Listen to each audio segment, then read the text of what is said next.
I'm Henri Stevenson. I'm a coach, trainer and facilitator, and I work with groups and individuals around confidence, resilience, emotional well-being. And I do lots of my work in nature. And Henri was one of our facilitators for our You Are Not a Frog off-air, off-grid retreat last year. In fact, we ran it together, didn't we, Henri? And that was just marvellous. Oh, it was amazing. Such a great experience. Yeah, looking forward to more. Yeah, great bunch of people, lovely experience. And I wanted to get Henri on the podcast, actually, mainly through one of the experiences we had on the retreat, because at some point you said to people, would you like to do a mindset workshop? And we'd all got back from this really long walk where we'd had some really intense conversations with each other. A load of us had run into the sea. We were cold. We'd just been in the hot tub. We'd warmed up. It was wonderful. And we thought that people would just want to have some dinner and go to bed. But actually they were like, when are we doing this mindset workshop, please, Henri? And so we did it. And I just think the insights that people got and the transformation just from an hour of thinking this stuff through was quite incredible, really. Yeah, it's funny thinking about it, because one of the things I think I remember I started with this in honesty on the session was that I'd been avoiding doing that session because I was a bit scared. I was in a bit of fear around it because it was a workshop I hadn't sort of delivered before. I knew it was going to be quite off the cuff. I knew I was going to share quite a bit about myself, and I was in fear, and I was thinking, people won't be that interested. But that's kind of part of the whole story, because that's the pattern of thinking of that I've had in my life, or that we often have, is the fear within us. So just to acknowledge that in the session, I kind of kicked it off on that. But it was I wasn't going to get away with not doing it, and I'm so glad I did, because I think it was just really, really powerful, and it was great to be able to share some of my experiences with people. I think it was really transformative for people, because Henri, I know you've been on a really quite a long journey since I met you. And Henri and I, we met doing the coaching course first. It was in 2016, I think, wasn't it? Yeah. Long time ago. You've been on this massive journey, and I've just seen what a massive difference it has made to you. And I saw what a massive difference it made to people in just this sort of 1 hour workshop. In fact, we were sort of talking about it for hours and hours later.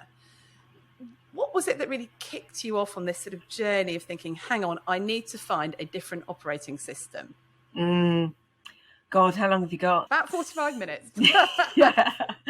Well, I mean, actually, I think the journey started quite a long time ago. I think I've always been fascinated around how our minds work, what makes us tick.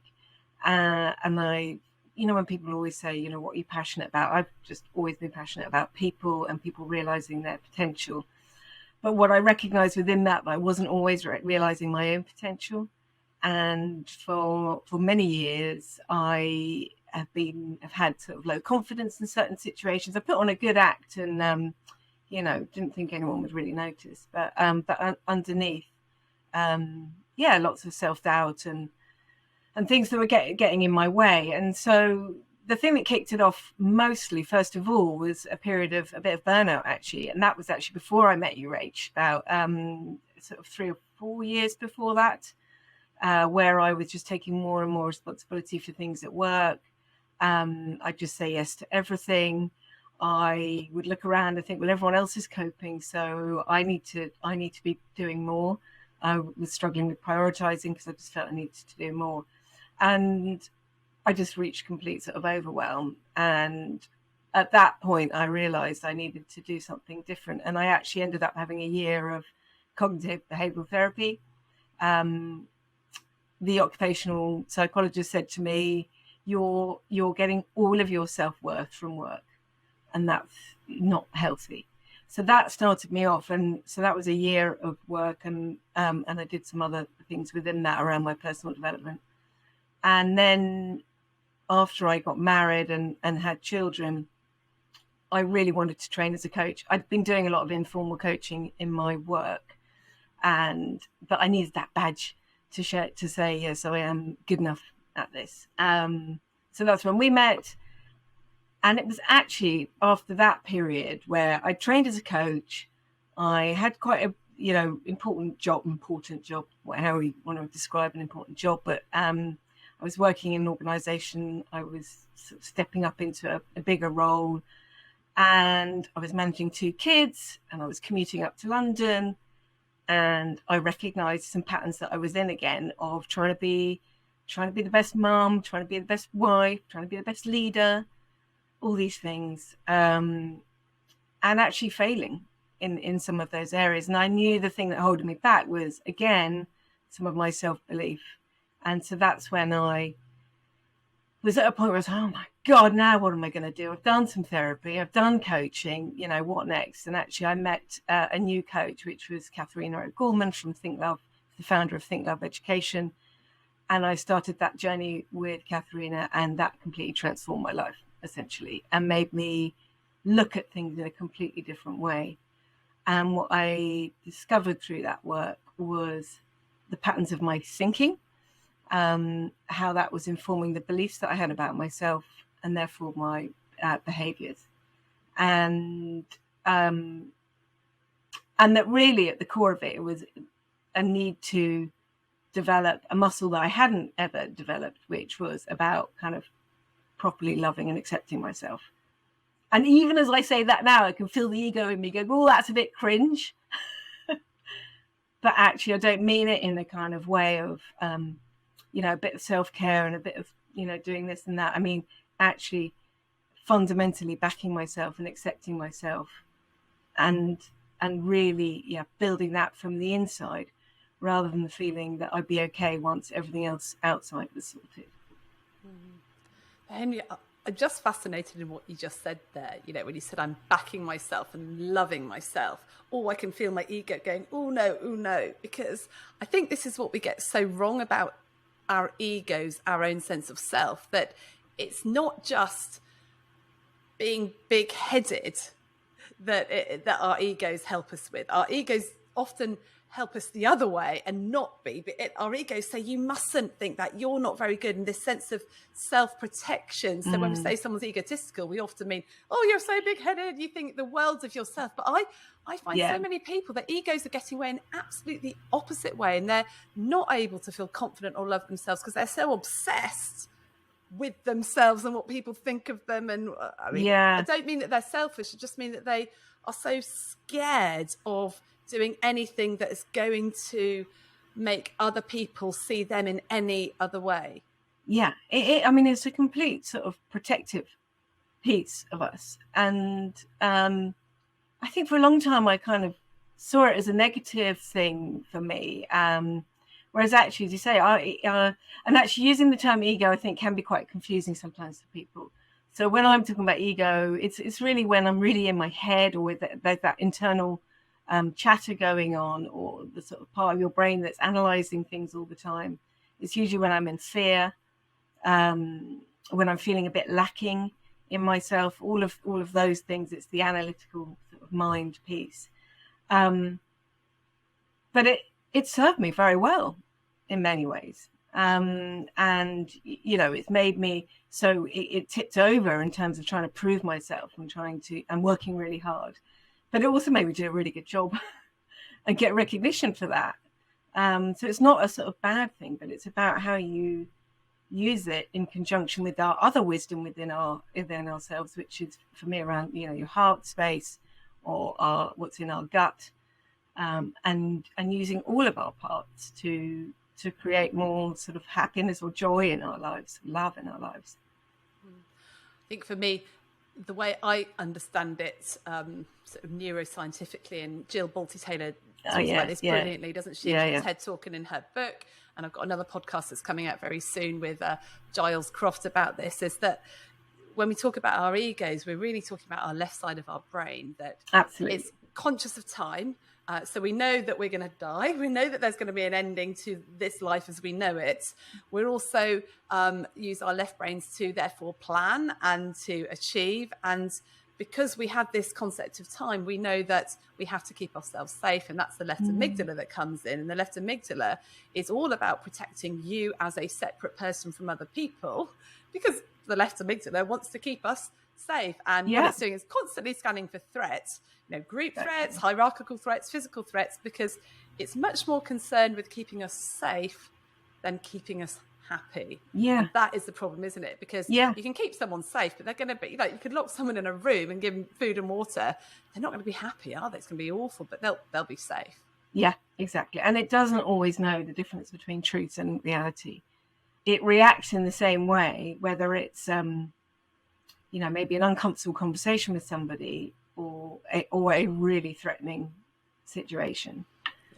I think this is something we get so wrong. And actually, I was talking to a very senior doctor the other day, and they'd been to one of our trainings, and they said to me, "Can you just tell me a little bit more about this? I don't quite understand when you said that our thoughts aren't true, or they're not necessarily true." And I thought, oh my goodness, imagine having got to this point in your career thinking that every thought you had was true, or had its basis in reality, because thoughts are just thoughts. And the more we can detach ourselves and recognize that some of them are true, some of them aren't, some of them are semi-true, but our thoughts are generated by our egos a lot of the time, aren't they? And then we can decide what we pay attention to and what we don't. So why is it that we pay more attention to the fear-based thoughts than the sort of loving, courageous, oneness type thoughts?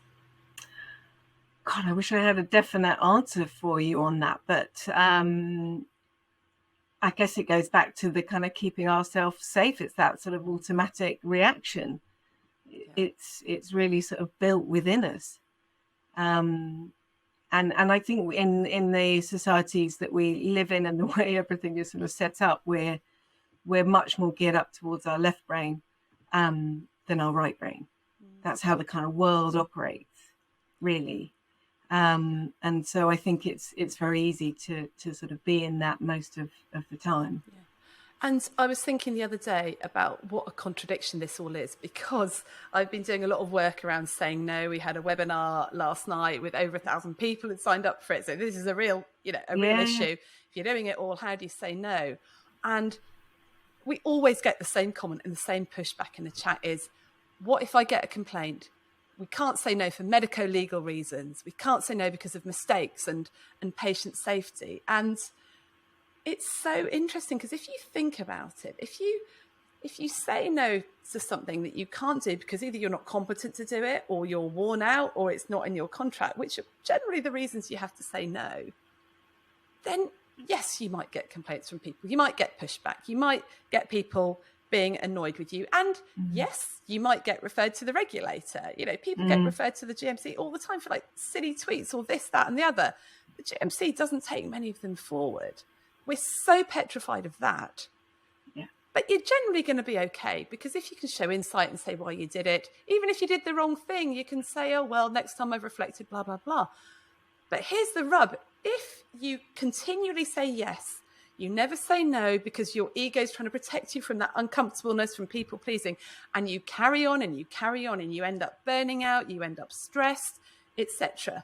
The mistakes that you make are going to be of a completely different nature. They're going to be things like acting outside your competence, just doing something even though you feel really uncomfortable. You'll probably get some communication issues. You'll probably end up being rude to people. You'll probably, this is where people go into addictions and, working way beyond when they should. And then the sorts of mistakes you make then can be much, much worse and can be much harder to come back from. And the regulator will not look at you and go, oh dear, you were really tired, don't worry about it. They'll go, you were really tired, why did you not take time off? So we're really frightened of these, the complaints that we can deal with, and go, well, actually, there was a reason for that, and here it is, and you may or may not agree with me, but we do not think about those, oh my gosh, how bad it's going to be. And we were talking just before we came on, where we don't look at the other side. We don't look at what happens if I don't do that. Exactly. So, with our sort of coaching clients, what is the cost of not saying no? What is really the cost to you physically, emotionally, your relationships at home, at work, your patients, your clients, your colleagues? In the long run. We can keep on in the same patterns of behavior, and we'll probably, you're right, but I always think there's a cost at some point. And So it's just having that bit of inquiry, I think, with yourself. And like as you said, what if I get in a complaint, as you talked through, what if you do get a complaint? What then? Yeah. You like you say, you'll probably be able to learn from it, work it through, explain it, whatever it is. Yeah. But our default, because it's just practice, just because it's what we've been practiced at doing, is to just say yes and to keep on doing that. And it's not just about what's the cost of not saying no. It's also about what's the cost in continuing in your thinking patterns. What's the cost in continuing in how things are? Because, someone said to me the other day, I think it was Dyke Drummond actually does a lot of work with doctors and burnout in the States. Yes. Rate. How do you feel about your job right now? Scale of 1 to 10. Rate it. And, I think most of the people that were on the webinar last night probably would rate it at 2 or 3. And it's like, and then you ask yourself, is that okay? Is that okay to feel like that about something that you do for 100 hours a week? Is that acceptable? Is that what you really want your life to be like? What is the cost of keeping it like that and keeping it like that? And Henri, I know that you decided not to do that, and you invested a lot of money in and time and resources in doing that. Do you regret any of that investment?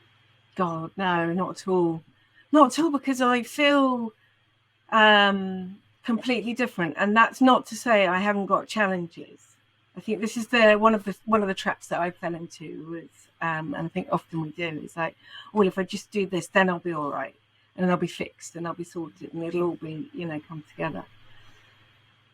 The investment and the commitment. I think the investment brings commitment, number one, for me personally. Once I've invested in something, I'm committed. And the commitment was practicing to retrain some of my thinking and some of my patterns of behavior. And that's not to say I don't slip. I do.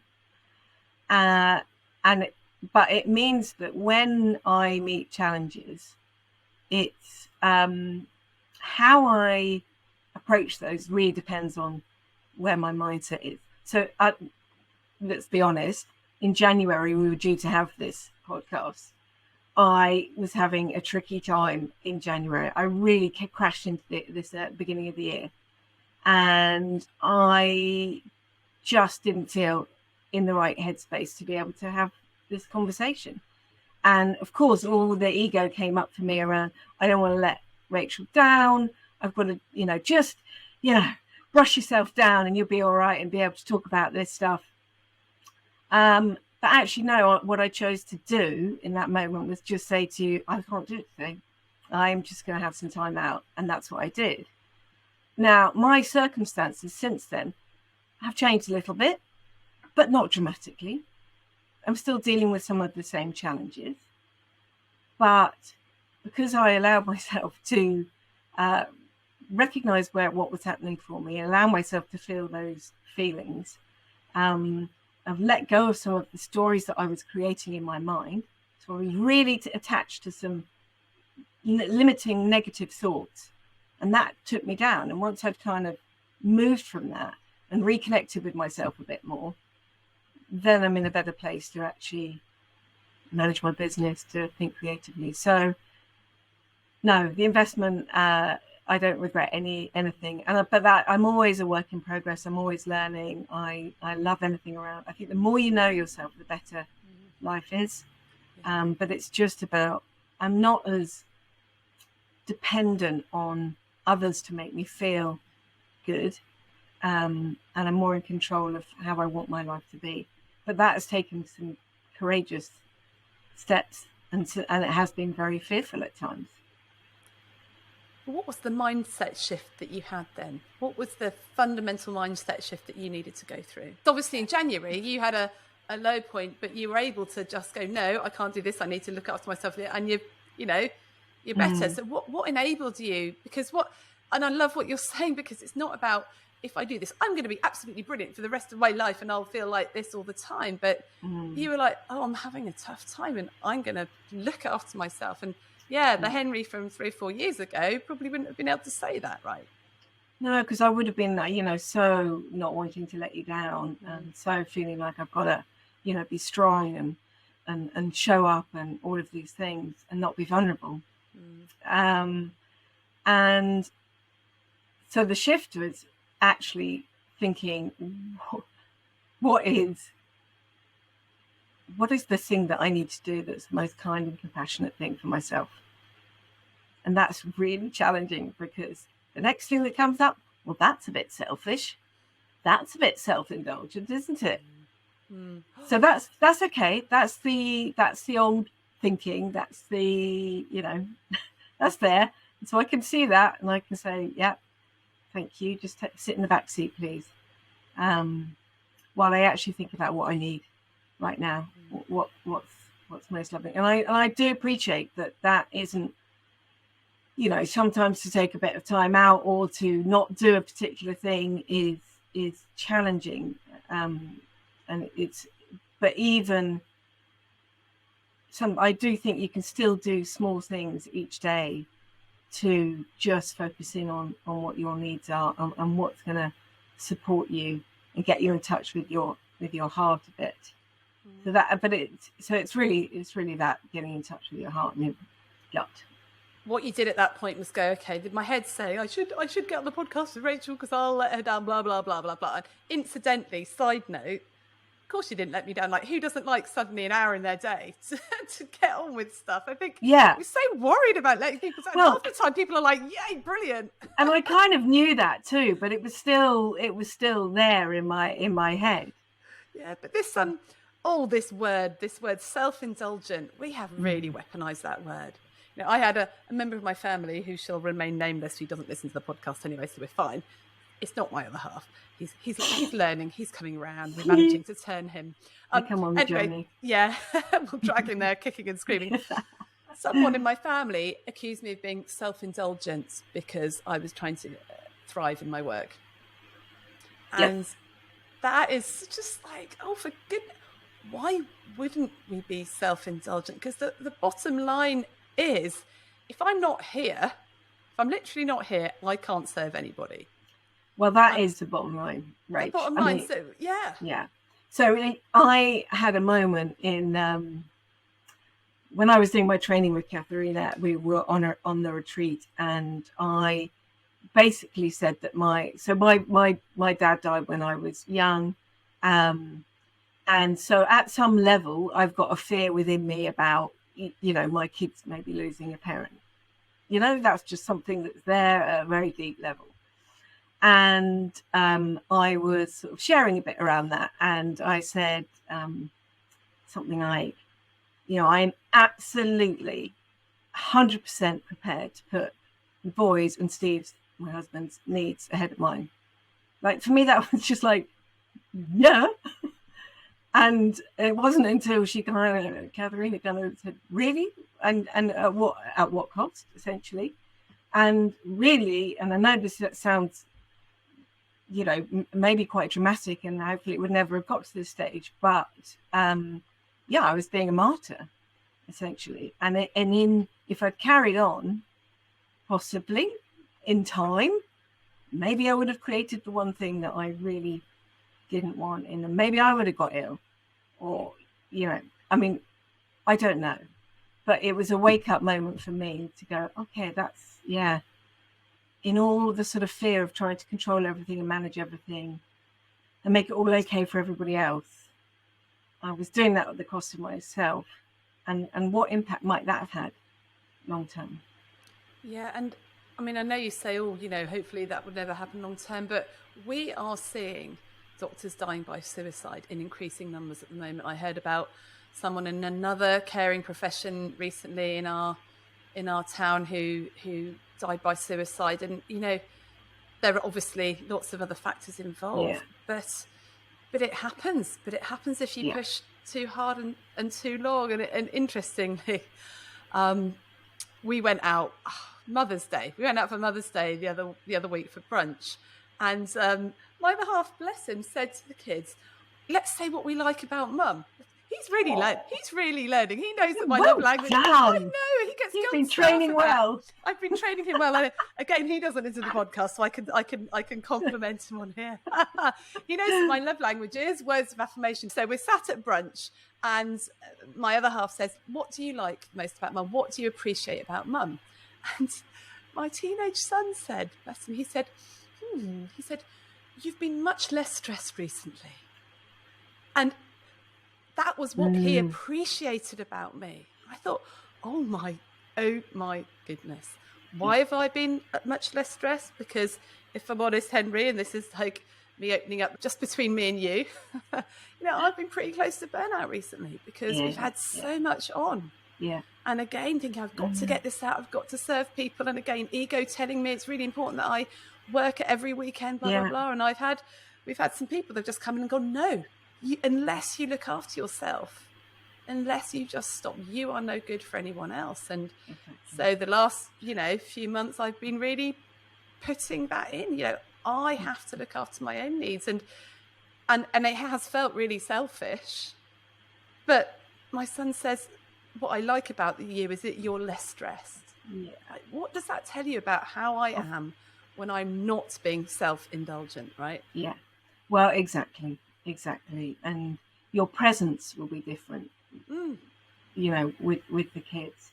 And also, I feel quite passionately about the fact that, if I'm going to be working, supporting other people around resilience, confidence, well-being, burnout, and I'm not practicing these things myself, my integrity is off. So, I do my things on a daily basis. I am selfish about stuff, and it's taken a long time to be okay with that. But I read somewhere, I might even have it on a post-it note somewhere. Oh yeah, here it is. Keep it as a little reminder. Henri is reaching for the post-it note. I can't even remember where this came from, but it says it's not selfish to make sure that you're okay before attending to others' needs. It's simply common sense. So people gain more when we're able to be in service for others, in whether that's our kids, our clients, our colleagues, our patients, or whatever. If we're all right, and it's common sense. And we haven't been conditioned in that way. Yeah, and who doesn't want to be operated on by a happy, healthy surgeon, right? As opposed to a burnt out, knackered one. And side note, as part of my self-care, I went for a massage the other day because I do, I've got a really stiff neck and I dislocated my shoulder last year. And there's my ankle, and I'm physically just need to get my stuff together. Anyway, and some really good massage therapist, but she greeted me with, "Oh, you're my 5th massage in a row. I'm absolutely exhausted." I was like, oh, great. What happened to my massage going to be? I'm going to be sitting lying there going, "Oh, you poor thing, you're really tired. Do you want to sit down here? Let me massage you instead." It's just like, obviously we expect that from a sort of holistic healer massage, but, we should be expecting that from our coaches, from our doctors, from our nurses, from everyone as well. And so it is so blind when we think that it is okay not to be self-indulgent, because everybody else can see it. Everyone else can see that there's a problem. They really can. Apart from you, where the problem lies. Yeah. And actually, I was coaching someone recently who nearly cancelled the session because something had happened in their work. They'd had a call last minute to say somebody couldn't come. Could they come in? And so they nearly cancelled, but actually they made the choice not to cancel and to come to the session. And at the end of the session, they said that the way they were going to be in the afternoon was, she said, it will be completely different. I'm going to be able to be a much better. She was a doctor, so she said, I am going to be a much better doctor this afternoon. As a result of actually giving myself a little bit of time to think through some stuff. And when she said no, did the world fall down or collapse or? No. It sorted it out, right? It worked itself out. Yeah. There is a little bit about wanting, I don't know, I wonder how much in our deep ego-based psyche is us wanting to be absolutely needed, and there's some sort of codependency on being indispensable at work. I don't know. Oh yeah, absolutely. And I think we wear busyness as a badge of honor. Oh God, yeah. You know, and I used to laugh in my old organisation. Be like, instead of talking about the weather, we just talk about how busy we are. And it's that thing of I'm the hero. I'm indispensable. I've tried to make a little bit of a mind shift, because if someone tells me they're busy now, I'm trying to tell myself, oh my gosh, that person's really inefficient and not managing their time properly. And then, so I go, oh, what's wrong? No, it's fine. It's just you're so important. And I must have told you this a couple of years ago. I did a tennis course in the summer. I'm just learning to play tennis again, and I thought, well, I can go and do some emails and do some work at sort of 4:30, and I had quite a lot to do. And they finished, and the coach said to me, "Oh, Rachel, are you coming for a drink or whatever?" I said, "Oh no, I've got far too many emails I've got to go and do." And he looked at me and said, "Well, congratulations, you must be a very important person." Just walked off. And I felt about this big, and honestly, talk about just putting me in my place. Honestly, it was brilliant. I was really, really pissed off. Sometimes we need those little reminders, don't we? Yeah, halfway home on my bike, I thought, one day I'll tell this story, it'll be fine. Well, I think that also just highlights for me something else that I think that I've learned through my work, and that I talk about quite a lot in work, is about choice. You know, I think sometimes we think we've got no choice. We're so kind of beholden to the situations that we're in and the circumstances that we're in, that we feel like we've nothing in our control and that there's nothing we can do. And I know we know this from the Shapes Toolkit and the work that we do, but I really strongly believe that there is always a choice that we can make. And it's really about making a conscious choice. So even if you choose to go and do that 12-hour day, do it from a place of making a conscious choice that that's what you're going to do, and that's, something you're okay with doing. But when we're doing everything in sort of autopilot and from a place of feeling rubbish about it, or feeling like I have to do this because if I don't do this, either they're going to think I'm rubbish, or I'm going to let someone down, or I'm going to get a complaint, or whatever it might be.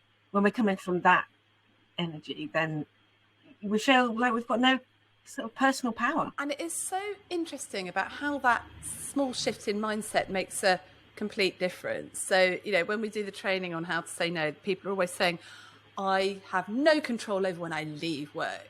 And we go, well, who does have control? And they realise, well, I do, but I can't because there's an emergency patient to see, And we get them to say, well, okay, it's your choice and you're choosing to do that, so that.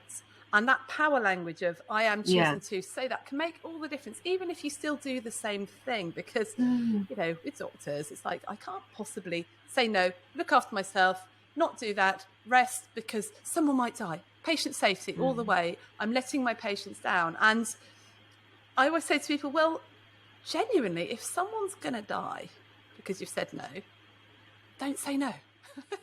Exactly. You can choose to stay to keep that patient safe. Yeah. That is totally fine. But that's that position of power and control. And you'll stay and be quite happy about staying. But if you're staying going, I've got to stay, I have no choice, then you feel awful, you feel resentful.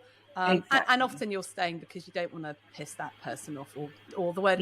If I hear the phrase dump on my colleagues one more time, because if you're always in a position of dumping on your colleagues, what are you and your colleagues doing about that? It's tricky, but it's a conversation. But exactly, it's about this choice.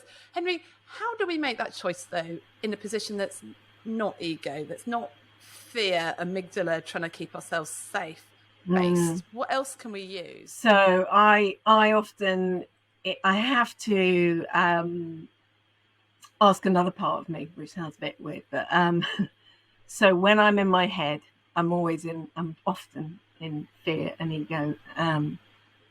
So I have to take a bit of time, and that doesn't have to be a long period of time. It might be a minute, it might be 2 minutes, and just breathe a bit and just almost ask myself, like, what other choices are there? And if I was coming at this from a place of love for myself, or from my intuition, or from my heart, or even what's my gut saying about this, what choices do I have here?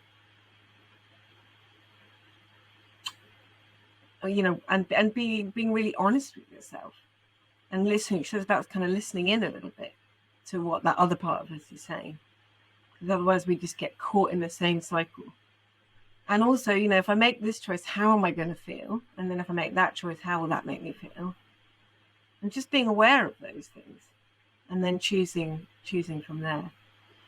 How do you get over that hump of fear? Because even if you do go to your intuition and go, well, actually, I know intuitively that it's not right to do that, but telling that person that is so scary. I can't. Well, sometimes it is about being with a bit of the discomfort of it, because change it's not comfortable all the time, but it can be really empowering. And when you've done it once or twice or 3 times and said no, or whatever it is, or had the conversation that you'd much rather not have, actually gets easier. And it's about, again, it's that question of, what's the cost of not doing that? So I think it is about being okay with being uncomfortable, not trying to shut that down. Because too often we're trying to avoid having the bad feelings, but that's not what being a human is all about. We have good feelings, we have bad feelings, Yeah. So sometimes it's just about recognizing that that's there, but still making the choice.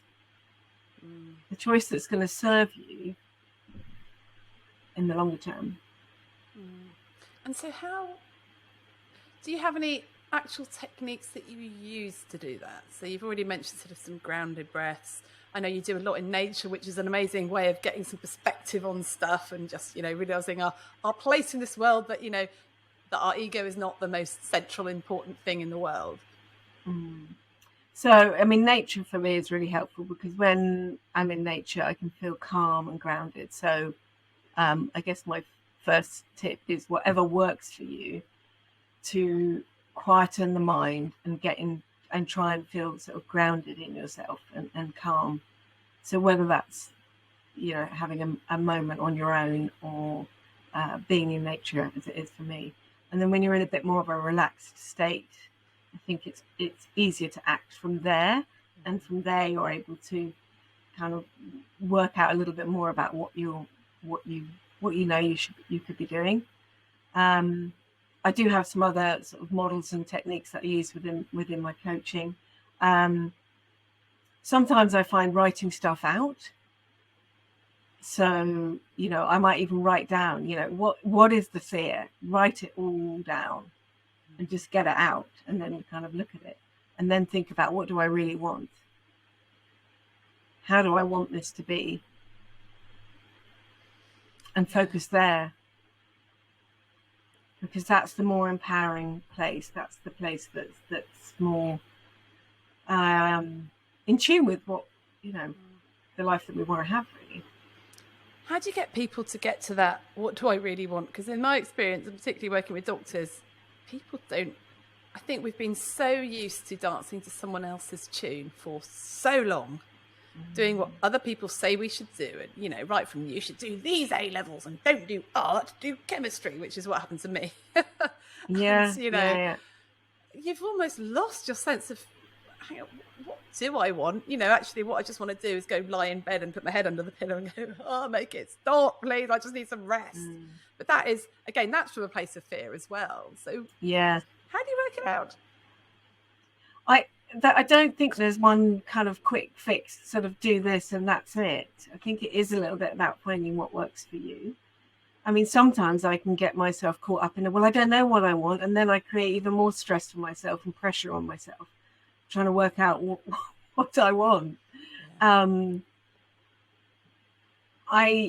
always say, I think it's in the small things. Okay. So doing something really small each day that just shifts your mindset a little bit, or shifts, it enables you to just quieten or calm a little bit, and then trusting it will come from there. It will emerge.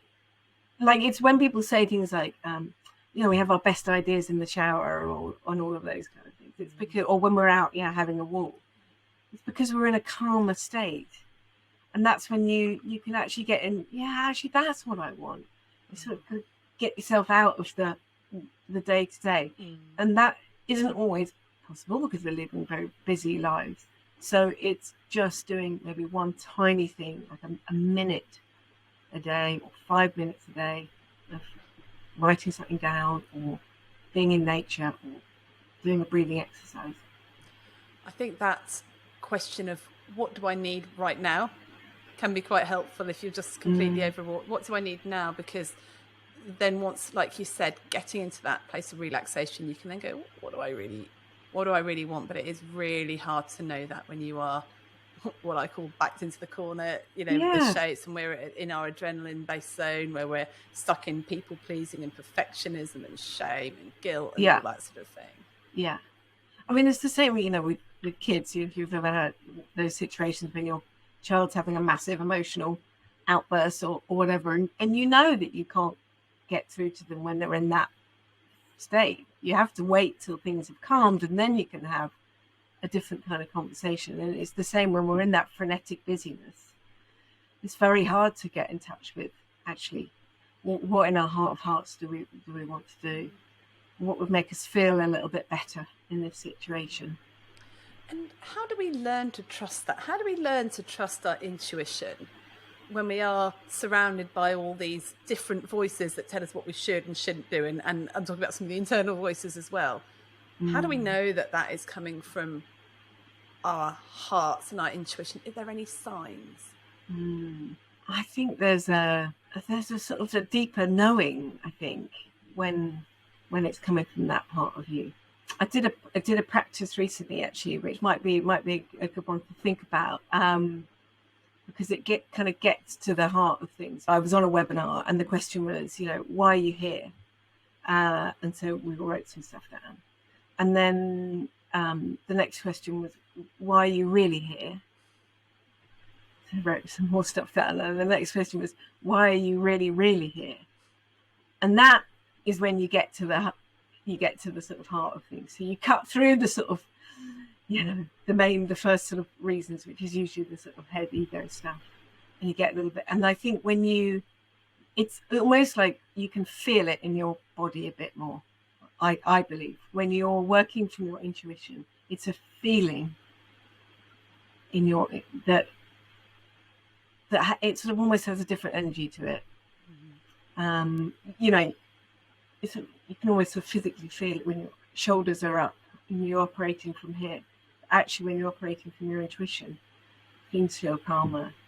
Your shoulders are down, and I think in terms of how do you learn to trust it? I'm still learning that. I am definitely still learning that, but it's practice, and it's a day for me. It's a daily practice. It's interesting. I was just thinking. I think we all know when we're not acting in our own integrity and authenticity, because we can feel that in our body. So if our intuition's saying one thing, yet we're doing something else out of fear, I think that is when we feel completely stressed, and it's very, very, very, very difficult, which is a bit different from, I'm stressed because this is uncomfortable. So I think if you're right, if we listen long enough, we hear it, but that requires sitting with it and not just scrolling through Facebook or putting Netflix on, or just grabbing that. I was going to say third gin and tonic. I'll say third bottle of wine. Yeah, I mean, there's nothing wrong with those things either, because I do feel that we're human beings. We all do different things. It's about knowing yourself and knowing what works for you and what doesn't. But so it's just having a bit of a conversation with yourself, knowing what works for you, what doesn't. And even sometimes, again, I can't sit here and say that every decision I make is from love or from my heart and my soul. Sometimes I'm aware that I'm operating from fear. But then it's about forgiving myself for that. And actually, you know, and again, not what I would have done in the past was batter myself over the head around that. You should know better than this. Come on. You've done all this work and you're still doing that. No, it's a learning. It's a choice that I made in that moment. Yeah. I think that's so important, because I think there is that thing. I was listening to some amazing podcasts on shame, and this doctor was saying she'd felt so much shame for being forced into the keyhole of what a doctor should look like. And then she felt a lot of shame for allowing that to happen. And we constantly take, this is the second arrow, isn't it, that the Buddhists call it, by feeling bad about allowing ourselves to do that. But one thing I've found really helpful is just, again, a bit of self-compassion, hand on the heart, and going, of course you did that. That was like a really normal response. Oh, you poor thing. Of course you felt like that. Of course you did that. Just like you wouldn't say to your best mate, well, that was really bad. You know, when your husband yells at you, you yelled back at him. And you, oh, of course you did. What a difficult situation, yeah. But, you know. Exactly. And I, you know, that's another shift that I've had of how I talk to myself. Because I would never have talked to other people, my friends or my family or my kids, in the way that I've talked to myself. Like, nobody's going to judge me more than I judge myself. You know, no one's going to, you know, criticize me in the way that I have criticized myself. So that's, you know, and that doesn't mean I'm not going to make mistakes and get things, you know, lose my rag at times or whatever it might be. But it's how I then deal with it, and doing that in a way that's compassionate to myself and compassionate to others. Yeah. So Henri, gosh, we've talked for a long time now. I'm going to ask you for your 3 tips about how we can move from, you know, this ego-based decision making out of a place of real fear and worry and anxiety into somewhere where we're listening to our heart. We're making decisions through love. We're listening to our own intuition and our feelings in our body. What would your 3 tips be for busy people who just have got overwhelming demands on them? So the first tip that I'd give would be about just noticing the thoughts in your head. Noticing whether those are thoughts that are helping you, whether those thoughts that are hindering you and getting in your way. So that, for me, it's always about awareness, first of all. The second one, which links to that, is to just ease the pressure a tiny little bit. If there was one thing you could do to ease the pressure, what would that be? I think the third one would be just to allow yourself some space to check in with yourself about how your life is and whether it's working in the way that you want it to. And if it's not, then, you know, do a bit of exploration around, you know, what might help you. Wonderful. And my 3 tips, I think, it's probably a few questions. Number 1 is, what's the cost of not changing? We always worry about the cost of making investments or doing things or changing, but what's the cost of not? What's the cost of carrying on a 3 out of 10 in your job? Second tip, I think, is something about being self-indulgent, because it's not until you are in a good, calm, relaxed place that you can actually hear your intuition in the first place, so that you can actually make those decisions from that space.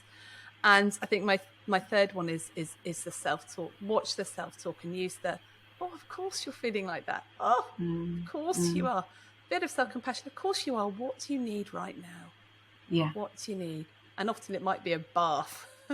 Yeah. Oh my God. I'm a big one for baths. So Henri, I think all those really, really helpful. And, you know, you and I, we're running another retreat in May. Oh yeah. Where Can't wait. It's wonderful. We'll be looking at this. We'll be doing some coaching walks in nature. We'll be asking ourselves these questions and really working with people to work out what is it you want, because I think it's not until you just get away from your normal everyday life and get some perspective that you can really start to access that intuition. So think there are a couple of spots left. So yes, so please come. They're going quick, so you'll need to sign up quickly. And if you're listening to this after the retreat, then you can sign up for the waiting list if we run one next year.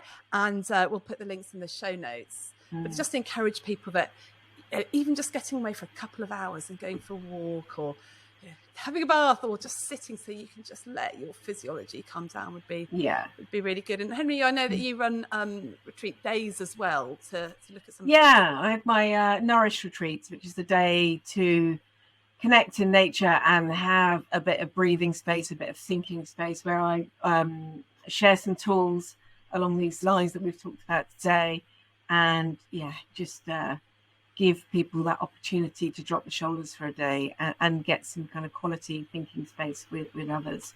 So those are currently in the Cambridge area. Next one's in June, actually, 29th of June. So yeah. Right. So we'll put the links in the show notes. And how can people find you if they want to get in touch with you, Henry? Yeah, so through my website, and I'm sure or through LinkedIn, you can put my contacts or whatever on the show notes. Yeah. Right. So thanks so much for being with us, and we'll have to get you back and talk about more of this because there's so much more to explore. But we'll speak to you soon. Thank you. Thanks so much for having me.